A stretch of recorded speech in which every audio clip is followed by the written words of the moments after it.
The office air had already shifted into weekend mode, even though quitting time was still 5 minutes away.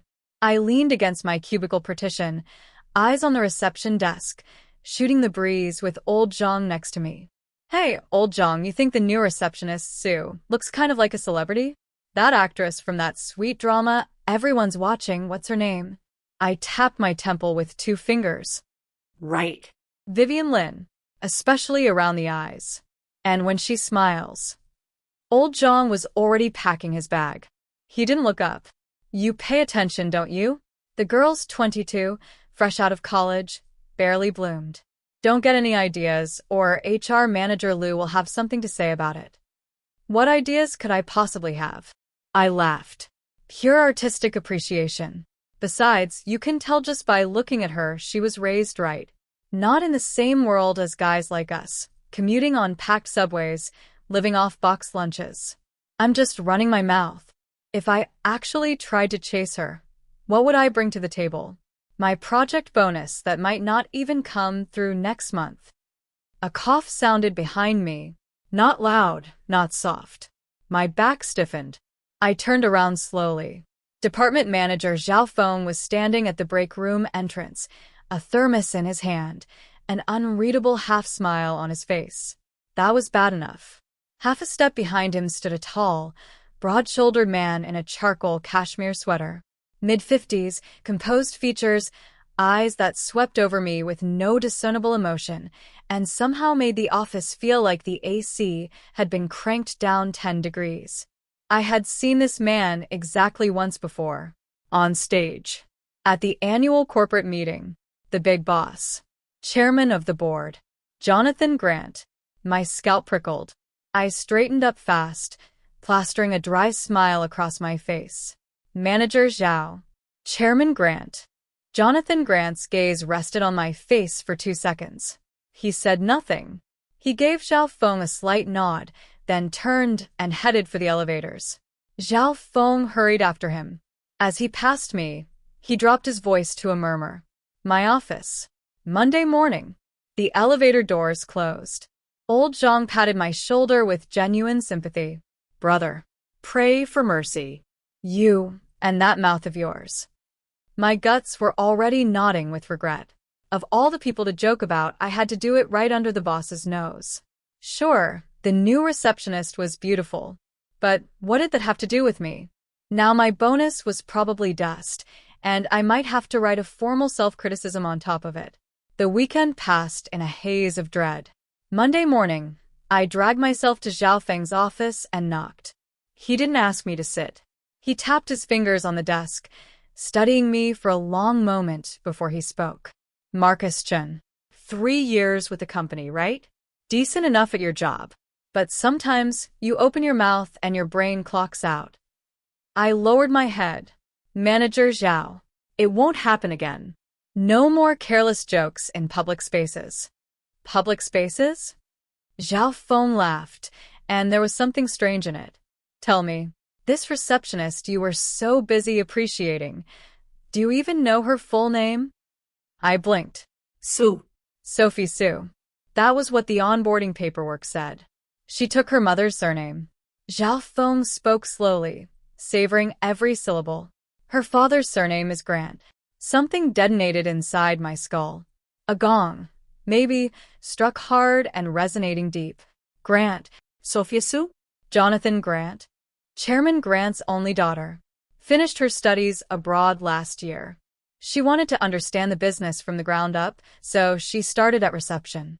Zhao Feng watched the color drain from my face, and he seemed entirely too satisfied with the result. Chairman Grant wasn't planning to go public with this just yet.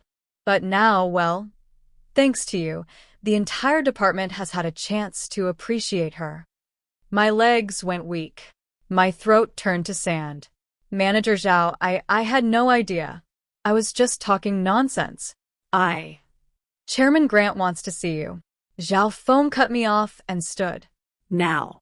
Top floor. Chairman's office. The elevator rose smoothly.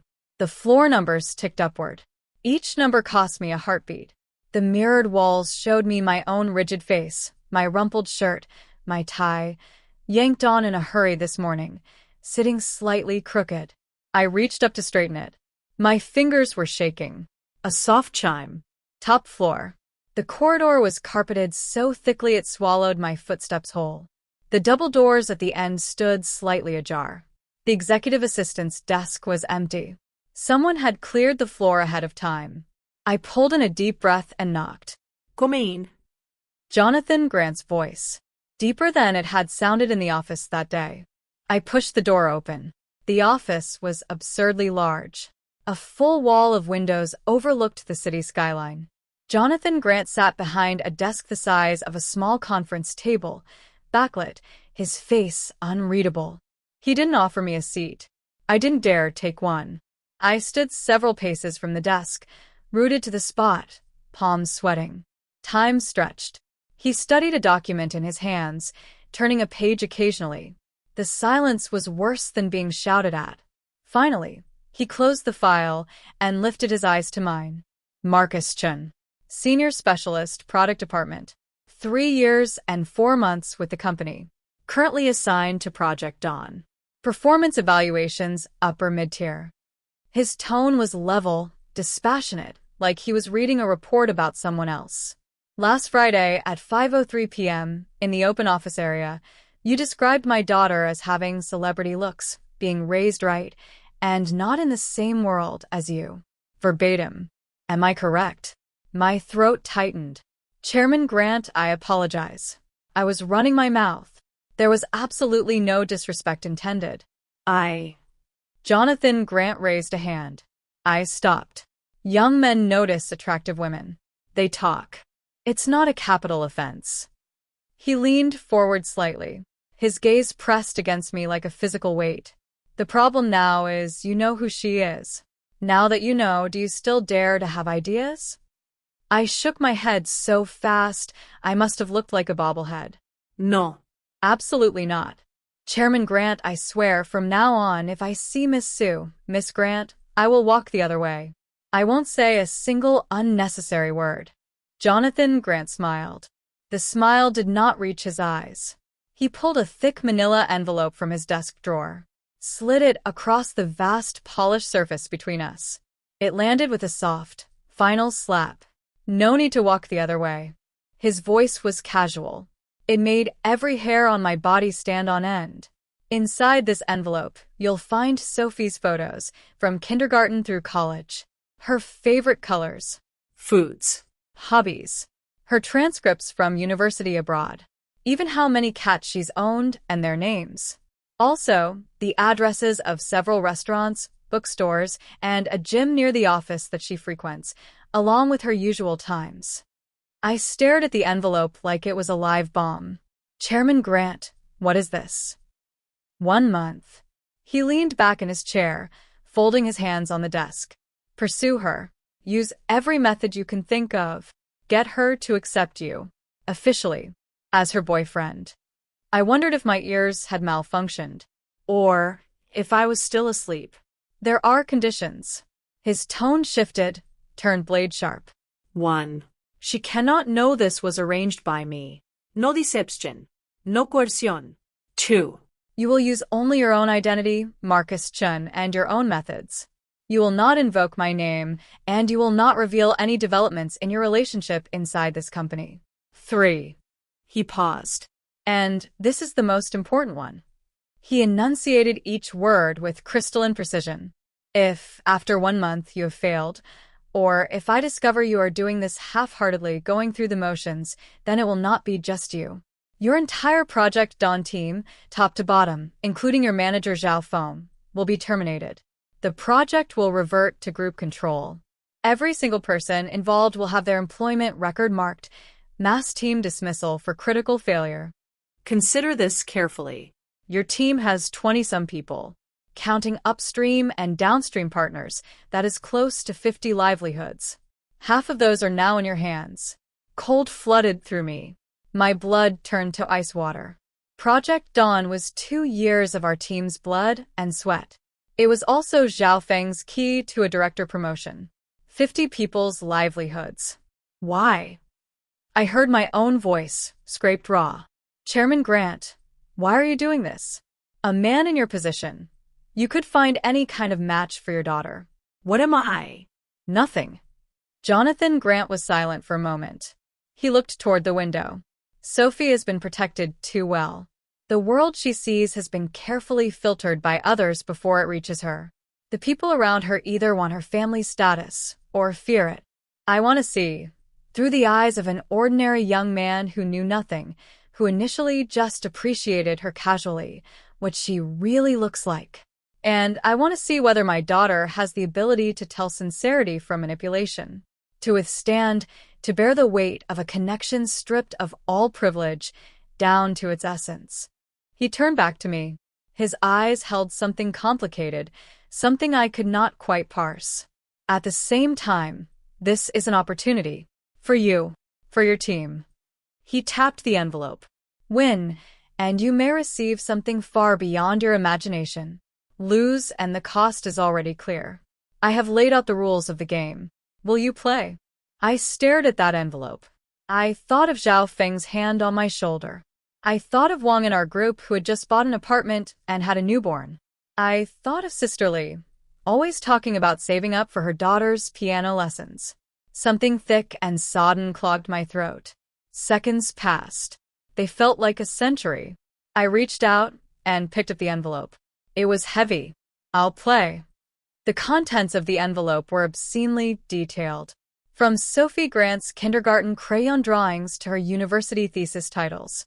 From her lily pollen allergy to her favorite chestnut cake at a tiny, old-school dessert shop on the west side of town. Even the fact that she went to yoga every Tuesday and Thursday evening from 7 to 8 at the studio in the building next door, and preferred the second spot by the window. I felt like a third-rate spy, digesting information while drowning in moral quicksand. Using this strategy guide to get close to a woman, even if I had been coerced into it, made me feel grimy. But when I thought about the dozens of people in my department, I forced my conscience into silence. Step 1. Don't be too obvious. I chose the dessert shop. Wednesday afternoon, I slipped out of the office 15 minutes early and posted up inside. According to the intel, she would come today for the new mango crepes. At 10 after 3, the glass door swung open and Sophie Grant walked in. She wore a simple cream-colored knit sweater and jeans. Her hair was loosely pinned up. A touch of tinted lip balm was her only visible makeup. She looked nothing like the slightly stiff, perpetually polite receptionist with a standard-issue smile. More relaxed. More striking. I dropped my eyes to my phone fast. My heart was a drumline in my chest. She walked straight to the refrigerated case, pointed at the mango crepes, and said something to the cashier. The cashier turned to pack her order. Now. I pulled in a breath, stood, and moved toward the counter, like I was just another customer. I let myself drift to a stop beside her, then turned my head with rehearsed, casual surprise. Wait, Sue? Sophie? What a coincidence. You come here too. She turned at the sound of her name. A flicker of surprise crossed her face, replaced quickly by the polite, slightly distant smile she wore at the front desk.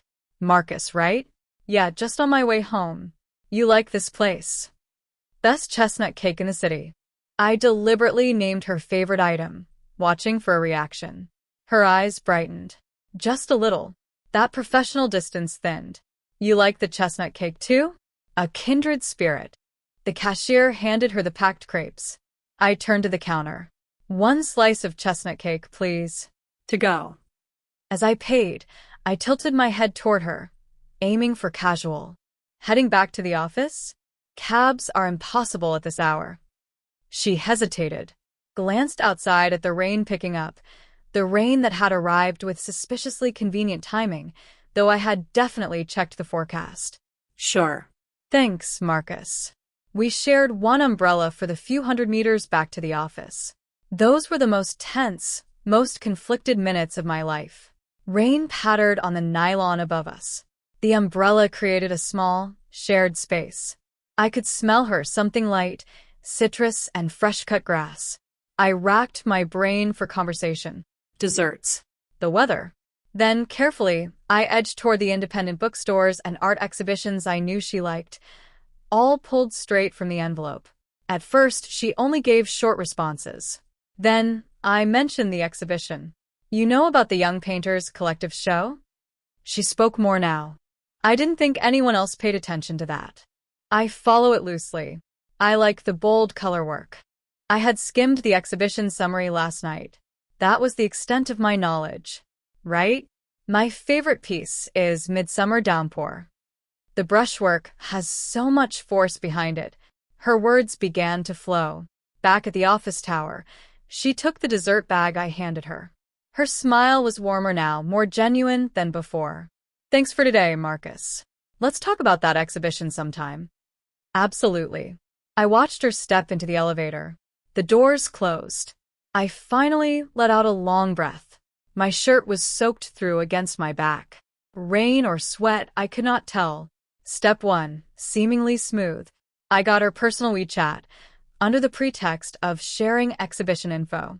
I had managed our first real conversation outside of work. Then Friday hit me like a brick to the face. Lunch break. The staff cafeteria. I happened to run into her, carrying my tray over and sitting across from her like it was the most natural thing in the world. We had just started trading complaints about the cafeteria food when a young man in an expensive-looking suit strode up to our table. Polished. Arrogant. Nicholas Shaw, Deputy Director of the Strategic Investment Department. Sophie, why are you eating here? I thought we agreed to try that new French place at noon. His voice was intimate, familiar. His hand landed possessively on the back of her chair. Sophie's body tensed, almost imperceptible. The warmth in her expression cooled. Deputy Director Shaw, when did I ever agree to that? And I'm eating with a colleague. Shaw seemed to notice me for the first time. His eyes swept over me with open evaluation and a thin layer of contempt. Product department? Your manager Zhao's team is under a lot of pressure lately, isn't it? And yet here you are, chatting. The temperature around our table plummeted. My grip tightened on my chopsticks. Sophie stood abruptly. She picked up her tray and gave me an apologetic look. Marcus, I'm done eating. I should get back to the front desk. She did not glance at Nicholas Shaw. Not once. Then she turned and walked away. Shaw's expression darkened. He stared at me, then sneered. Know your place. He left. I sat there. The food on my tray had become inedible. Nicholas Shaw. The envelope had mentioned him. Old family friends with the Grants. Pursuing Sophie aggressively. The exact type Jonathan Grant had described, someone who wanted her for her status. And now my presence had apparently stirred up a different pool of sharks. What unsettled me more was Sophie's reaction to Shaw. The coldness. The barely concealed resistance. It had been completely real. She was not naive about the intentions of the people around her. That realization made the strategy guide in my hands feel suddenly weightless. Completely insubstantial. The encounter with Nicholas Shaw doused my fragile confidence like a bucket of ice water. I was not dealing with a game character who could be unlocked by following a strategy walkthrough. I was dealing with a living, breathing person in a complicated situation with sharp perceptions of her own. Jonathan Grant's game was far more dangerous than I had understood. That weekend, I stared at the detailed intelligence file and did nothing. Ask her out? On what pretext? Another coincidental meeting? Too obvious. Worse, the warning in Nicholas Shaw's eyes had made something clear. Even without Jonathan Grant's threat hanging over me, simply trying to get close to Sophie would put me in collision with certain people's interests. Monday arrived. The atmosphere in the office felt off. Zhao phone called me in and shut the door. Did you see Miss Grant over the weekend? My stomach clenched. Manager Zhao, Relax. He waved a hand, his expression complicated. This isn't coming from Chairman Grant. It's Nicholas Shaw. Deputy Director Shaw made a point of passing through our department Friday afternoon. Had a chat with me. Asked about your performance. Expressed concern about Project Dawn's timeline. Hinted that the group might soon be reviewing long-running projects that haven't produced results. A chill crawled down my spine. Shaw was already applying pressure. I don't know how you managed to piss off the crown prince, Xiao Feng said, lighting a cigarette and exhaling smoke. But I'm warning you. Shaw's father and Chairman Grant go way back. Life and death history. And Shaw himself is entrenched in the group. Project Dawn is at a critical stage. It can't survive any more of his concern. Whatever personal ideas or actions you're entertaining, be careful. Don't drag everyone else down with you. I walked out of Zhao Feng's office carrying a new kind of weight, an isolation I had not felt before. Jonathan Grant watched from the clouds. Nicholas Shaw watched from the shadows. Zhao Feng and the entire project team were strapped to my back. And Sophie, I was no longer sure what I was doing. The day blurred. I stayed late, the last one out. The elevator descended to the lobby. The ground floor was empty, lights dimmed except for the reception desk. Sophie was still there, gathering her things. She saw me, paused, then smiled. Marcus. Burning the midnight oil. Something like that. I managed a weak smile back. She hesitated. Then she walked over, lowering her voice. About Friday. Lunch. What Deputy Director Shaw said. Don't take it personally. That's just how he is. He leans on his family connections to the chairman and talks without thinking. I had not expected her to bring it up, let alone explain on my behalf. Some of the weight in my chest shifted. It's fine. Didn't bother me. I paused. You don't seem to like him much. Sophie pressed her lips together. Her smile faded, replaced by something tired at the edges. Whether I like him or not doesn't matter. In a lot of people's eyes, me being close to him, or to someone like him, is what's normal. She picked up her bag. Good night, Marcus. I watched her walk away, a slender silhouette disappearing through the glass doors into the night. Something inside me twisted. That exhaustion, that resignation, it was not in the file. For the next few days, I forced myself to back off. No more engineered encounters. I just nodded hello when I passed the front desk after work. Sometimes she smiled back. Sometimes it was just a brief glance. The turning point came Thursday night. I was working late on a rush task, not leaving until after 9. I headed for the bike rack near the side entrance to grab my bicycle. That was when I heard voices from the dark landscaped area nearby. Low. Tense. Sophie, I'm serious about you. My father has already spoken to Uncle Grant. Our families know each other. We belong together. It's good for everyone. Nicholas Shaw's voice. Thick with alcohol. Nicholas, you're drunk. Move. I'm going home. Sophie's voice was cold, shaking just slightly. Home? I'll take you. It's late. It's not safe alone.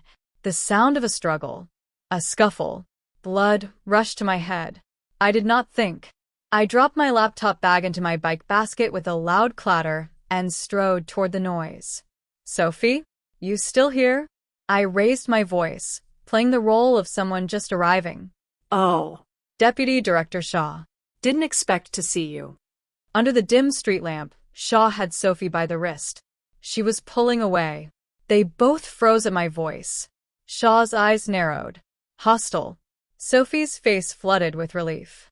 She yanked her arm free and moved quickly to my side. Marcus. You're off work? Perfect. Can you walk me to the subway station? It's hard to get a cab around here. Her words came fast, edged with pleading. Of course. I shifted my body slightly, placing myself between her and Shaw. I looked at Shaw. Deputy Director Shaw. Do you need me to call you a car service? You seem to have had a few. Shaw's face contorted. Pale, then red. He glared at me, then at Sophie behind me, and ground the words out through clenched teeth. Fine. Great. Marcus Chen. I'll remember you. He kicked over a nearby trash can with a violent crash, then stumbled toward a black sedan parked in the shadows. I stood watching until the taillights disappeared. Beside me, Sophie let out a shaky breath. Her shoulders relaxed, but she was still trembling. It's okay now. I kept my voice low and even. I'll walk you. We said nothing on the way to the subway.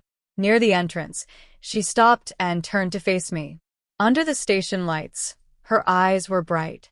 The fear was still there, but so was something else. Marcus. Thank you. Her voice was very quiet. And not just for tonight. I blinked. I know you've been keeping your distance lately. She smiled, a little bitter. Is it because of Nicholas Shaw? Or something else? My heart skipped. I did not know how to answer. Whatever the reason is. She took a breath, like she was steeling herself for something.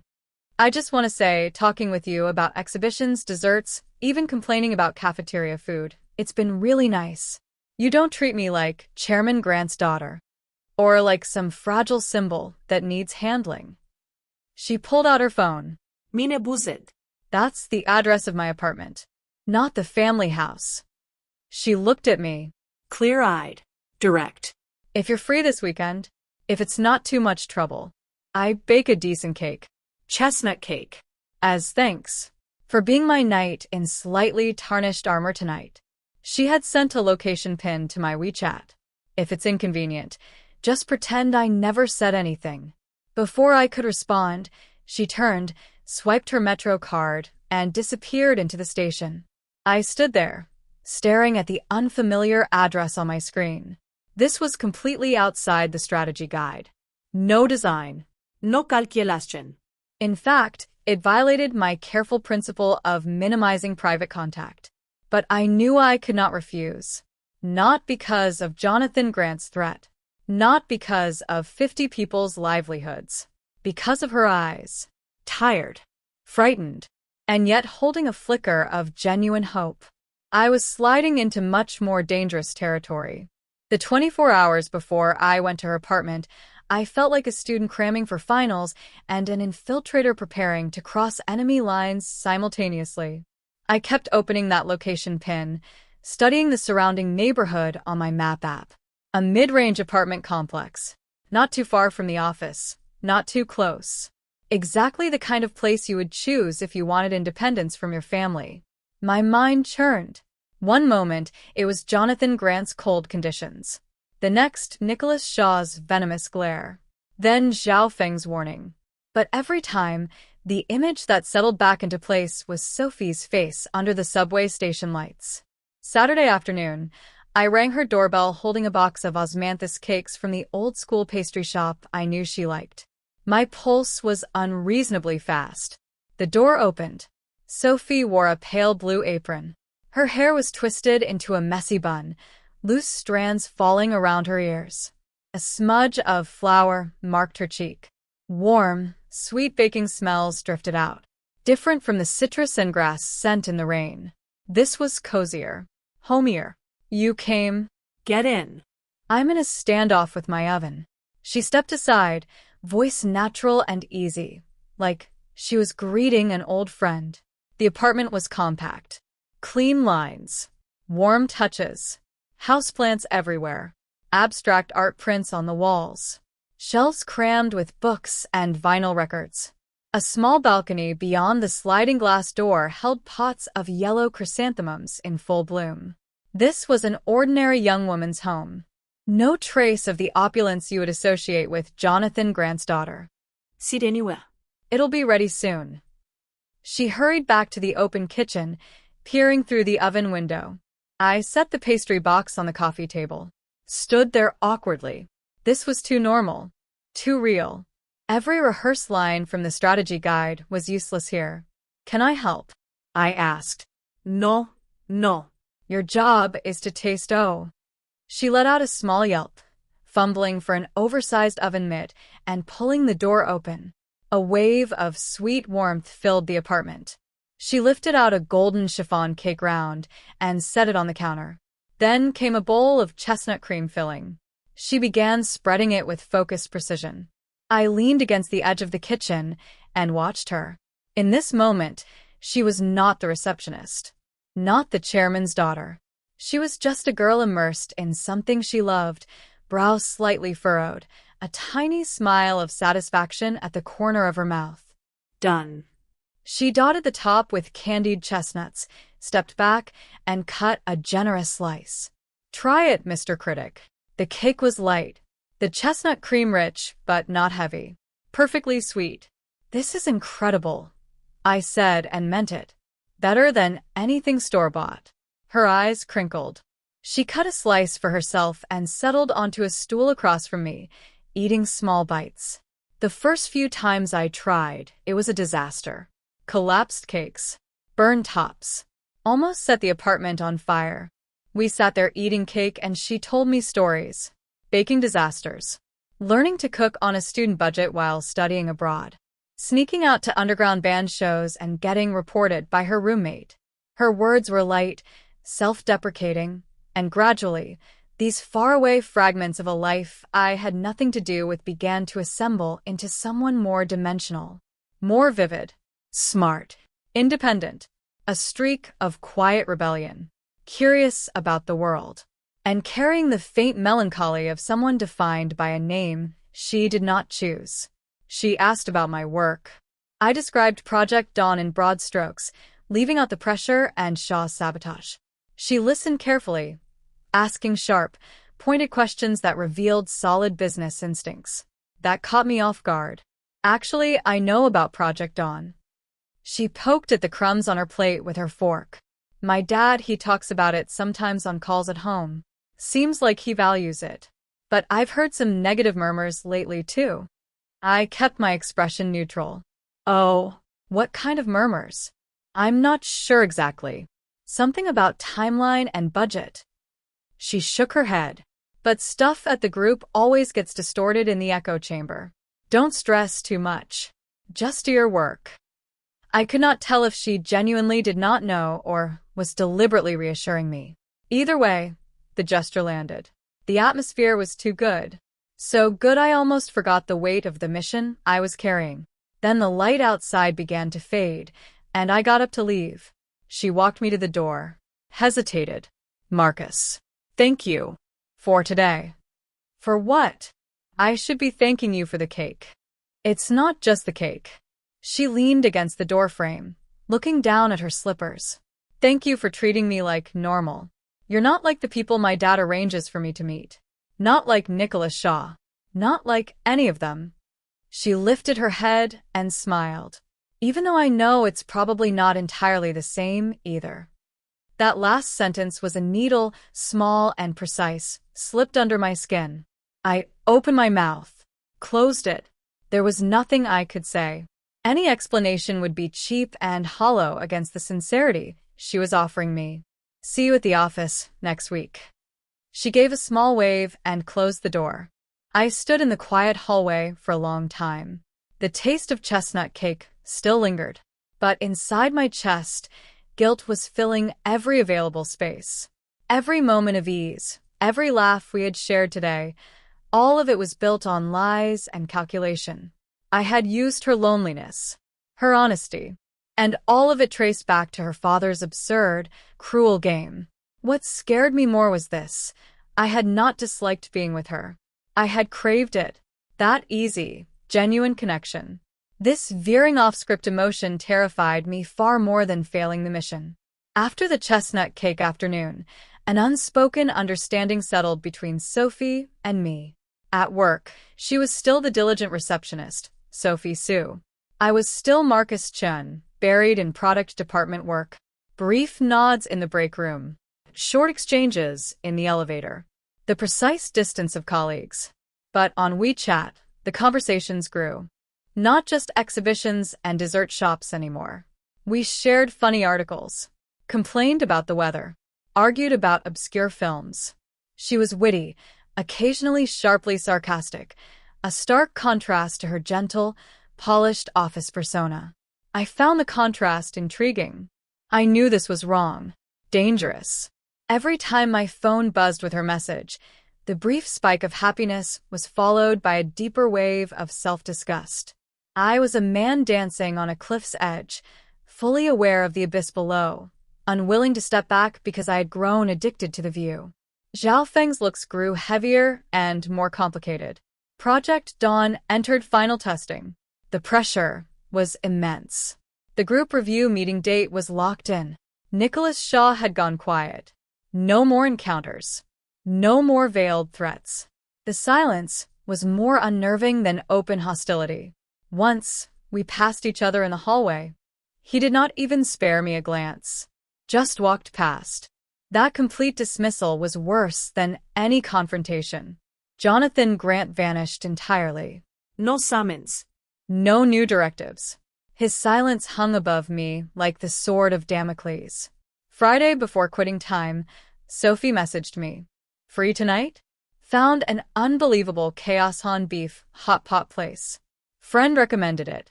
Going alone is a waste. Join me? I stared at the message, thumb hovering over the screen. Logic said no. The review meeting was 2 weeks away. Any complication could be catastrophic.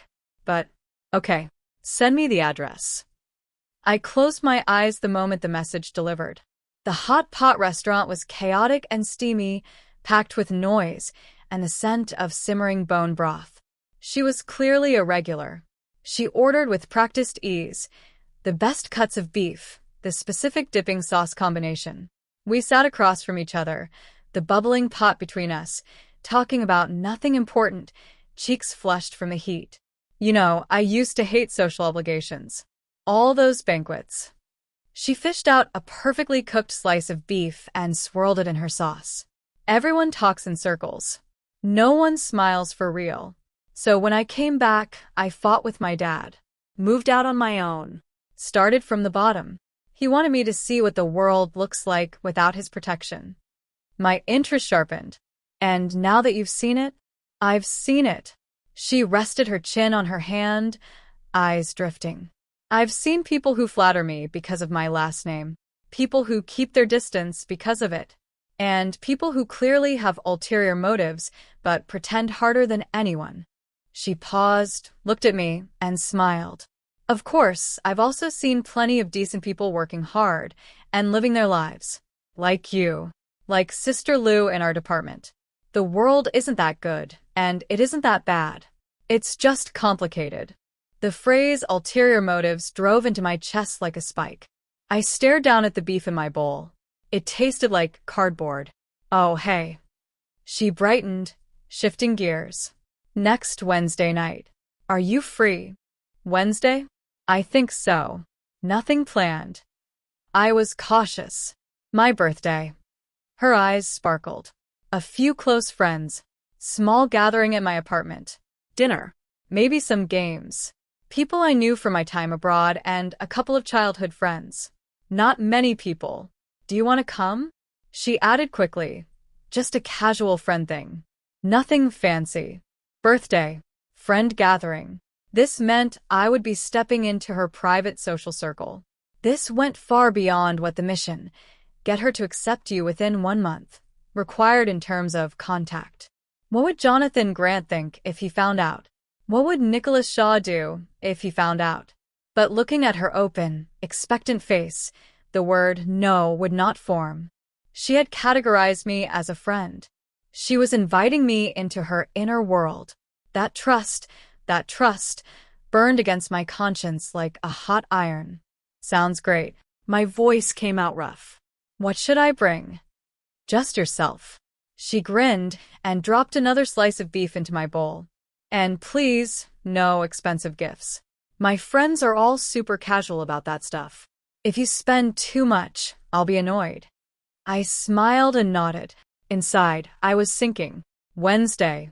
Her birthday. Also 5 days before the Project Dawn review meeting. Beneath the calm surface, the undercurrents were straining to break through. That weekend, I found myself at a shopping mall for no rational reason. I knew I was not supposed to buy anything expensive, but I stopped in front of a small boutique jewelry store. Designer pieces. Independent artists. In the window, a delicate silver chain. The pendant was an irregularly shaped moonstone, polished smooth, holding a soft, shifting glow under the display lights. Understated. Distinctive. It reminded me of the abstract paintings in her apartment. The way her eyes had lit up when she mentioned collecting unusual stones. It was not cheap. Nearly half my monthly salary. I bought it. Small velvet box. Simple. As I paid, I told myself, This is just for mission authenticity. A quieter voice inside me asked, "Is it?" Wednesday evening. I arrived at her apartment with a small box and a decent bottle of sparkling wine. There were already 6 or 7 people inside. Men and women. Casual clothes. Laughter. Someone had set up a board game on the coffee table. Sophie spotted me immediately and came over. "Everyone, this is Marcus. My colleague. Good guy. He helped me out of a jam once." Her friends were warm and welcoming. They pulled me into the group. The atmosphere was easy, relaxed. People caught up on each other's lives, complained about jobs, shared travel disasters. No posturing. No invisible walls of status. I slowly unclenched. For a little while, I even forgot the crushing weight I had been carrying. Sophie was the center. Laughing, teasing, bright and fully alive in a way I had never seen at the office, or even during our quieter moments alone. Before the cake, the gift exchange happened. Someone gave a gag toy. Someone else, a rare vinyl record. A handmade ceramic mug. All thoughtful, all easy. Then it was my turn. I handed over the small velvet box. Awkward. "I wasn't sure what you'd like. This just seemed like you." She opened it. Went still. She lifted the necklace. The moonstone caught the light and glowed against her fingertips. Her friends made soft sounds of appreciation. "This is beautiful," she murmured. She looked up at me, and her eyes were bright. Thank you. "I really love it." She put it on immediately. The cool stone settled against her collarbone, pale against her skin. She touched the pendant once and smiled at me, a smile that made my heartbeat lose its rhythm entirely. Later, as the party was winding down, I stepped out onto the balcony for air. The city sprawled beneath us, a galaxy of lights. The sliding door opened. Sophie stepped out, holding 2 glasses of water. "You having a good time?" She leaned against the railing. "Really good. Your friends are great." "They are." She was quiet for a moment, looking at the distant lights. "Marcus, there's something I've been wanting to ask you." My stomach tightened. Me. "How do you?" She turned and met my eyes directly. The night made her gaze luminous, unguarded. "How do you really see me?" A breeze slipped past, carrying the faint scent of flowers from the garden below. My fingers tightened on the glass. Every prepared line, every carefully constructed persona, all of it collapsed. Facing those eyes, lying felt impossible. My throat locked. Her phone rang. The sharp sound shattered the stillness of the balcony. She glanced at the screen. Her expression shifted. "Sorry, it's my dad." She stepped away, answering. "Dad?" "Yeah, with friends for my birthday." Now? "What's going on?" Okay. "I understand. I'm on my way." She hung up. Her face was pale. She walked quickly back inside and told her friends there was a family emergency. They understood immediately. "Marcus." She grabbed her coat and bag. "Can you drive me somewhere?" "Of course." "Where?" She gave me an address. The other side of the city. The ultra-exclusive gated community everyone knew about. The Grant family estate. We drove in silence. She stared out the window, her fingers absently touching the moonstone pendant. The air in the car felt stretched thin. "Is everything okay? Your dad calling this late?" She shook her head slightly. "I don't know. He never sounds like that." She paused. "Marcus, whatever happens tonight, thank you. For everything." We pulled up to the estate gates. Guarded. Imposing. The house beyond was a sprawling modern mansion with classical Chinese architectural touches. She took a breath and opened the door. "Drive safe." I watched her walk toward the massive wooden doors. The interior lights swallowed her silhouette. A cold fist of foreboding closed around my chest. Jonathan Grant summoning her home urgently. On her birthday night. My phone rang. Zhao Feng. At this hour? I answered. "Marcus." His voice was heavier than I had ever heard it. Urgent. Grim. "Wherever you are, get back to the office. Now. We have a disaster." Project Dawn's core test data has leaked. The group's senior leadership is furious. Nicholas Shaw's people have already sealed off all project materials. They're saying someone on the inside sold us out to a competitor. Emergency meeting first thing tomorrow. We are in serious trouble. My hands on the steering wheel went ice cold. The office at 2 in the morning blazed with light and bristled with tension. The product department floor was a crime scene. Every computer bore a red security seal. Men in group security uniforms stood posted at the hallway entrances and outside the conference room. Our entire project team, including Zhao Feng, had been herded into the large conference room. Every face I saw was a mask of confusion, shock, and barely contained fury. Zhao Feng's eyes were shot with red. His voice scraped raw. Preliminary assessment. Someone used an external email to transmit our final phase performance data and portions of our core algorithm parameters to Novatech Solutions. They released a product concept video 3 days ahead of us. Almost identical architecture. The market and media are already exploding. The group has suffered massive financial and reputational damage. Novatech Solutions. Our biggest competitor in this segment. Who did it? Which backstabbing son of a bitch? Wang, the guy with the new baby and the short temper, slammed his fist against the table. This is not the time for accusations, Zhao Feng barked. Internal security and group audit are already involved. They're pulling all access logs, email records, and surveillance footage. Until this is sorted, no one on the project team leaves the premises without authorization. All personal communication devices will be temporarily surrendered. The room erupted. Some protested. Some slumped in defeat. Sisterly had started crying quietly. She had just paid the annual fees for her daughter's piano program. I sat in the corner, hands numb, mind racing in tight, frantic circles. Data leak? How? The final test data was restricted to core project members. The system was air-gapped from the external network. Any transmission would be logged and monitored. Nicholas Shaw. The name punched through the chaos in my skull. Was it him? Destroy Project Dawn to destroy me? Was he willing to go that far? But the cost? Damage to the entire group's interests. Would Jonathan Grant tolerate it?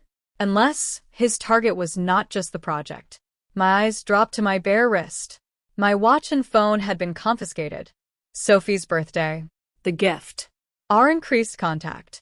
If Shaw knew, if he wanted to annihilate me completely, destroy any image I had in Sophie's mind, turn Jonathan Grant's wrath directly onto me. Marcus Chen. Zhao Feng's voice cut through.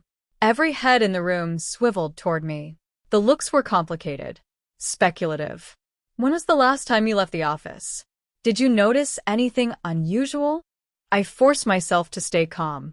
Last night, around 9:40, I didn't see anything out of the ordinary. I did not mention driving Sophie. Can anyone verify that?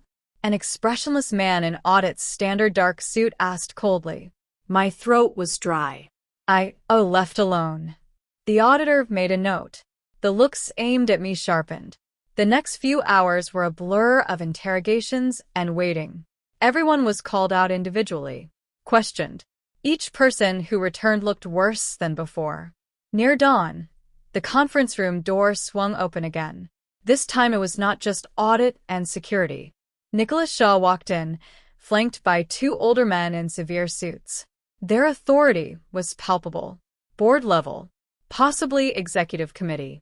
Shaw's eyes swept the room. They landed on me. The corner of his mouth lifted in a faint, icy smile. After preliminary investigation, one of the senior men announced, voice heavy with authority, the data leak window is locked between 8 and 10 p.m. last night. During that window, external network access logs show that an unregistered device briefly breached the project's isolated internet zone. It captured and transmitted data packets. The IP address was masked, but we traced the physical location. He paused. The pause was surgical. Marcus Chen. Between 9:20 and 9:50 last night, did you or did you not use your personal laptop near the bicycle racks on the southeast side of the building and connect to the company Wi-Fi? The words detonated. Bicycle racks? Last night? 9:20 to 9:50? That was exactly when I had been working late, gone to get my bike, and coincidentally stumbled on Nicholas Shaw harassing Sophie. I did not. I was on my feet, voice shaking with adrenaline. I was in that area at that time, yes. I was getting my bicycle. My laptop was on my office desk all night. I took it home later. I never opened it there. I never connected to the network there. Where is your laptop now? The auditor asked. At my apartment. We have already sent someone to retrieve it. Nicholas Shaw spoke lazily, turning a USB drive over in his fingers. Additionally, Marcus, according to front desk badge records and employee statements, you have had unusually frequent, non-work-related contact with receptionist Sophie Sue recently. And I suspect some of you here are not aware of who Miss Sue actually is. A wave of quiet gasps rippled through the room. Clearly, many had not known. Shaw savored the effect. On the night of the leak, you were seen leaving company premises with Miss Sue. And early this morning, the technical team recovered a fragment of a temporary user identifier from extremely hidden log remnants left by the rogue device. Comparison analysis shows. He looked at me like a hawk sighting prey. A high degree of match with your employee email prefix. Circumstantial, of course, but there is more. He raised the USB drive. We pulled civilian surveillance footage from multiple angles around the building last night.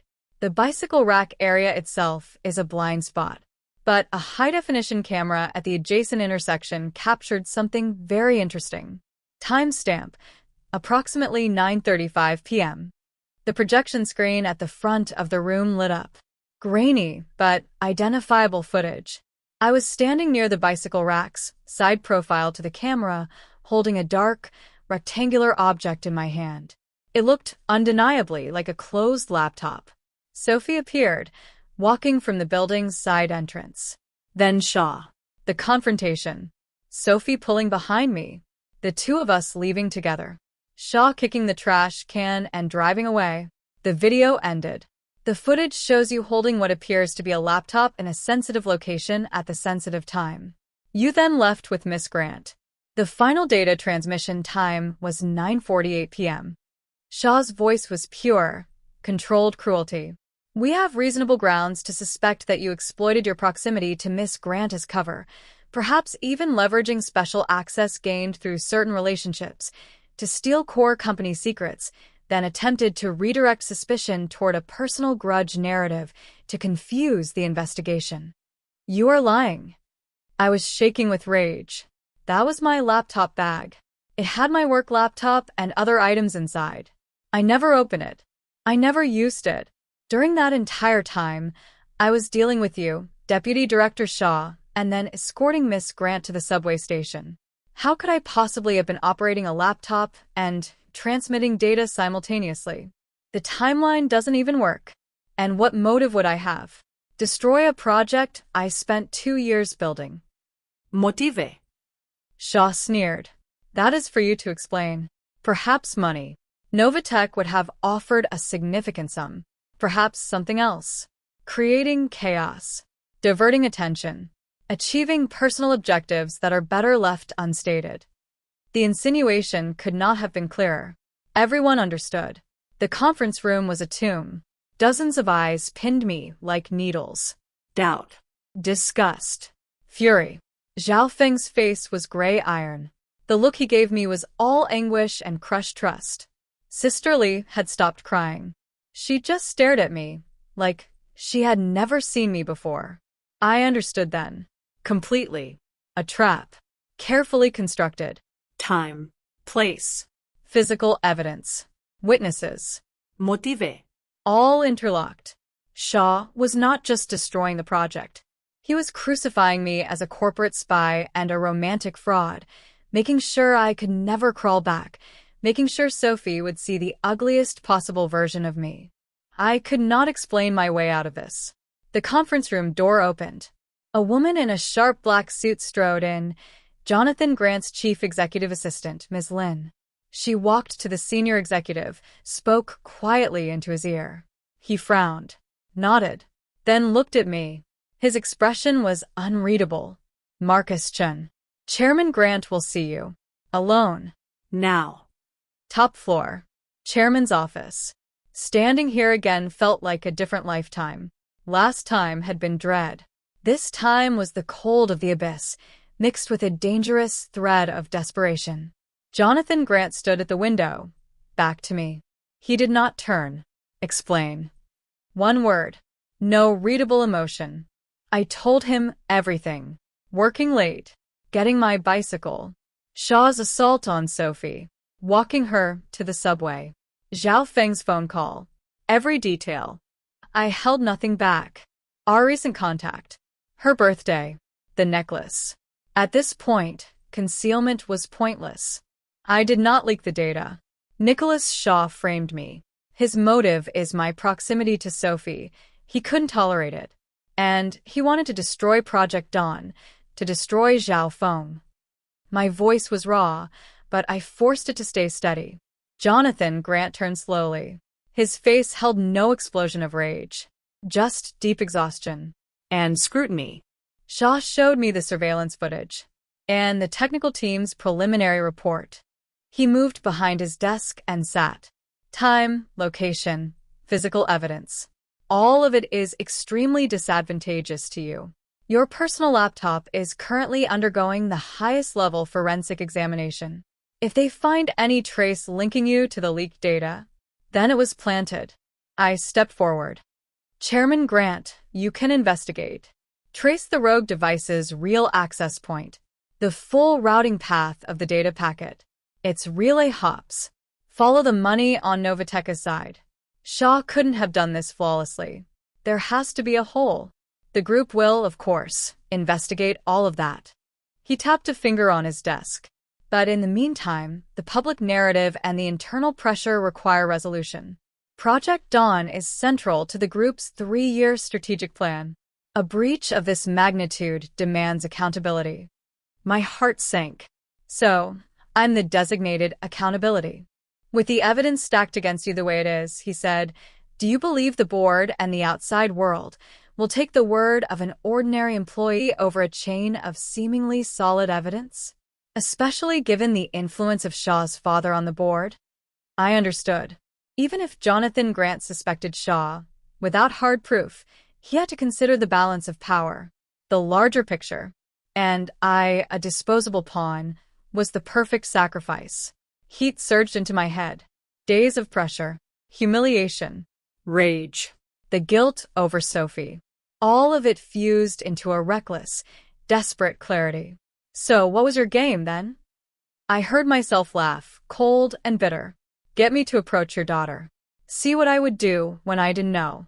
See what she would choose. Now the game has an unexpected complication. A player who fits your world's rules much better used much harsher methods to clear an inconvenience off the board, me. And you, the designer and the referee, are you going to follow the rules and just accept the outcome? Jonathan Grant's eyes sharpened dangerously. You told me to play with 50 people's livelihoods as the stakes. I played. I followed your orders to get close to Sophie. And I may have even, my voice cracked, developed real feelings for her beyond the mission. That's ridiculous. Pathetic. I know that. But I had no choice. And now someone has flipped the table. He wants all the chips and he wants to grind me into the dirt. Chairman Grant, is this the real world you wanted me to see? The strong devour the weak. Rules only serve the powerful. Silence crashed through the office. Only my ragged breathing. Jonathan Grant studied me for a long, heavy moment. He seemed to be looking past my skin, into the deepest layers. Then he asked a question that had nothing to do with data leaks. The necklace. Moonstone. Did you spend a long time choosing it? I blinked, thrown. I passed a store. It looked like her. She wore it when she came to see me. His voice held a trace of something. A faint, almost imperceptible tremor. She was very upset. She defended you. Said you were not that kind of person. Said there had to be an explanation. She used a tone with me that I have never heard from her before. Firm. Unyielding. My throat constricted. I dropped my gaze. Shaw's accusations are not logically watertight. Jonathan Grant looked toward the window again. The timeline has weak points. The biggest gap is that he cannot explain how you, while arguing with him and then immediately escorting Sophie away, could have executed complex data capture, compression, and transmission through multiple proxy layers in the space of a dozen minutes. Unless you had an accomplice. Or the device was preconfigured. Automated. He turned back. His gaze was electric. Marcus Chen, I am giving you one last chance. Not as chairman of the group. As a father trying to see certain things clearly. Set aside every other concern and tell me, what exactly are your feelings toward my daughter? And what do you know, or suspect, about this data breach? This was the final door. The final judgment. I lifted my head and met his eyes. No more evasion. Sophie, the words were hard to shape. In the beginning, of course it was your orders. But later she was nothing like I imagined. She's smart. Independent. She has her own mind. And her own loneliness. Being with her feels easy. Real. I value that realness more than I can say. Even knowing it started on a lie. Those feelings, they're real. But I never, ever used her to harm her or the group. The data leak, I knew nothing about it. I would never be part of it. I paused. Then I laid out the suspicion that had crystallized in my mind. My guess. Shaw knew about your arrangement with me from the start. He couldn't tolerate it. So he engineered this. The leak is real, but he may not have dirted his own hands. He could have compromised or planted someone inside the project, inside a technical support role. He manufactured the evidence pointing to me and timed the explosion to coincide with my increased contact with Sophie. 3 targets with 1 strike. Destroy the project to damage Xiao Foam, destroy me completely, and poison Sophie's trust in me. Maybe even make you lose all faith in me. That object in the surveillance footage, it might not even be my actual laptop. Or it was just an empty shell. He knew my route. He knew my timing. Jonathan Grant listened in silence. His finger traced an absent pattern on the desk. A long moment passed. He picked up his internal line.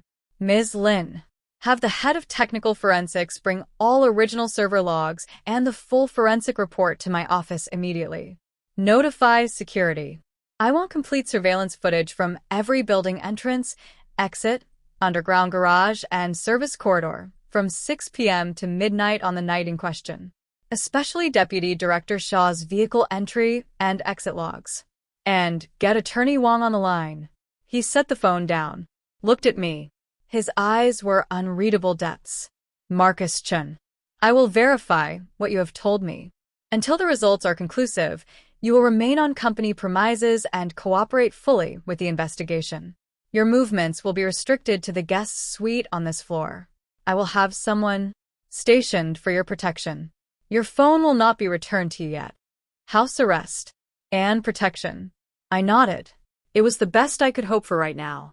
As for Sophie, Jonathan Grant rubbed the bridge of his nose. Until this is resolved, you will not contact her. This is also for her protection. A stab of pain. I nodded again. One last thing. He walked around the desk and stood in front of me. Close. I could see the years and a certain hardened resolve in his eyes. If what you just told me about my daughter is even half a lie. He did not finish the sentence. He did not need to. It's not a lie. I held his gaze. None of it. He studied me for several seconds. Then he waved his hand. I turned and walked to the door. As my hand touched the handle, his voice reached me from behind. Low. Waited. The game isn't over, but the rules may have to change. The executive guest suite was a gilded cage. Bed. Private bath. Books. Internet access, monitored, obviously. Meals delivered 3 times a day. I paced. Minutes stretched into hours. My mind replayed every detail, hunting for a gap in Shaw's trap, and tormented itself with worry over Sophie. She had seen the ugliest possible version of me. What was she thinking now? On the 3rd afternoon, Ms. Lin arrived. She was not carrying news. She was carrying a clean, well-cut suit. Mr. Chen, please change. Chairman Grant requests your presence in the main conference room. Is there a result? I asked, grabbing the suit. Her face revealed nothing. You will find out shortly. The conference room held Jonathan Grant, the two senior board members from that terrible night, the group's chief legal counsel, the head of technical forensics, and Nicholas Shaw. Shaw's complexion was unhealthy. He was holding it together, but just barely. When he saw me walk in, his look could have etched glass. Jonathan Grant gestured for me to sit. Over the past 72 hours, he began, voice flat and hard, the group has deployed maximum-level audit and security resources to conduct a full-scale investigation and forensic reconstruction of the data breach. Certain facts are now established. The head of technical forensics began his report. Rapid fire. Technical. The core conclusions were unmistakable. 1. The leaked data was transmitted via a rogue virtual device with heavily spoofed IP and identity markers. However, deep-level analysis of the network protocol stack, combined with hardware fingerprint backtracking, traced the virtual machine's physical host to an internal test server with elevated access privileges. That server's access logs had been manually altered and partially deleted. Data recovery efforts uncovered abnormal access records from 1 week before the leak. The access credentials used belonged to a senior technical consultant in the Strategic Investment Department. That consultant had been personally recruited and brought into the group by Nicholas Shaw. 2. Comprehensive surveillance footage analysis showed Shaw's private vehicle entering the underground garage at 7:50 p.m. on the night of the leak.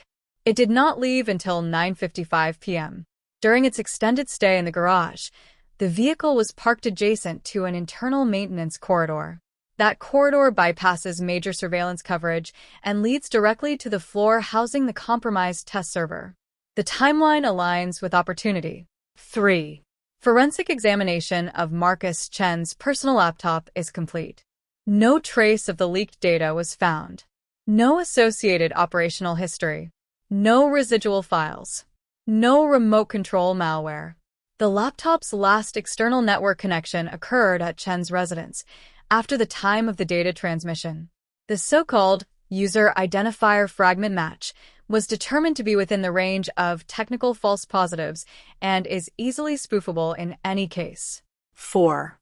Regarding Novatech Solutions, confidential inquiries indicate they did receive an anonymous data package several days ago.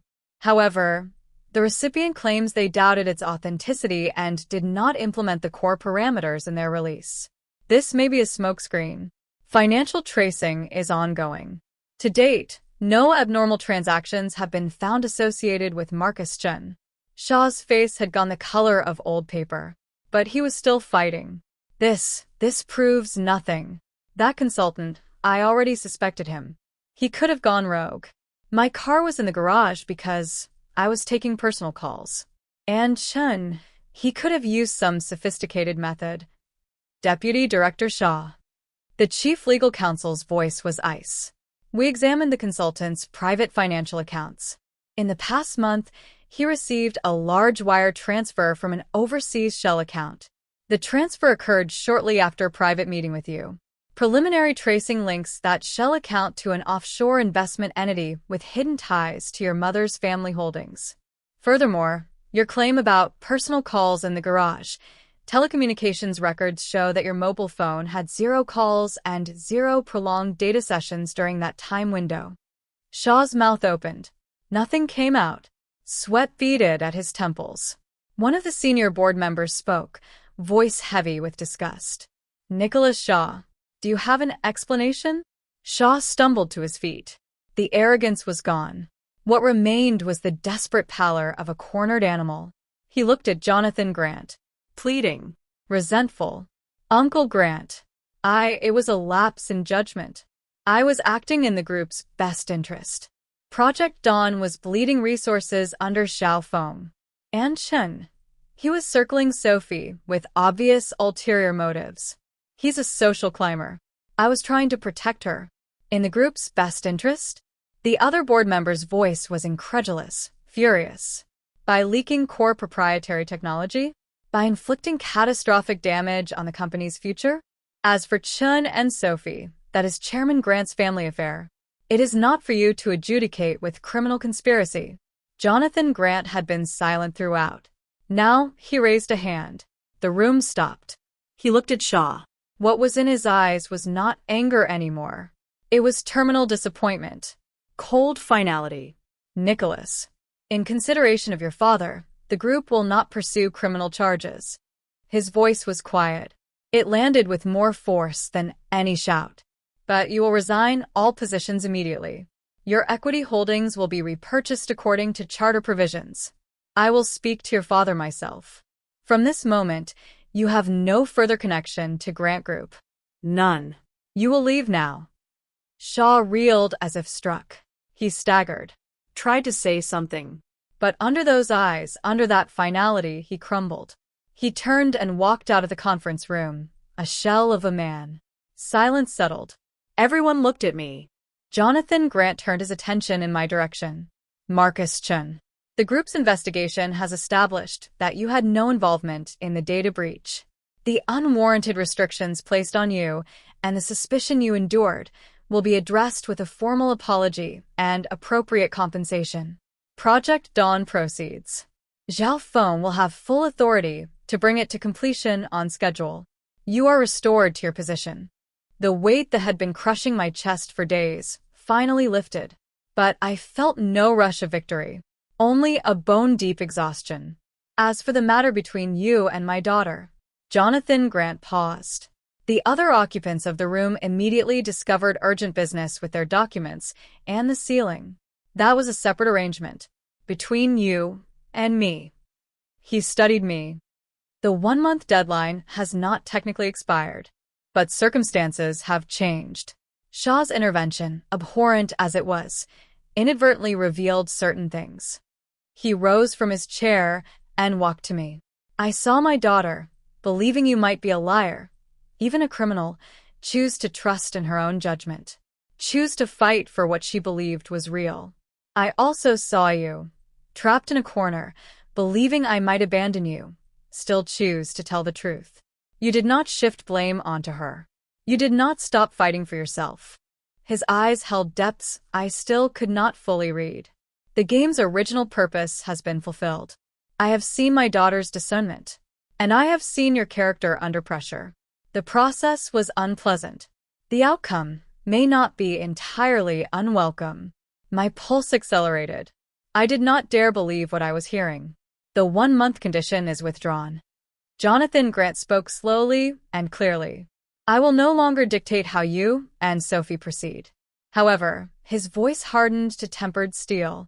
Marcus Chun, listen carefully. I do not care how this began. Real feelings have now entered the equation. You will conduct yourself with honesty and sincerity going forward.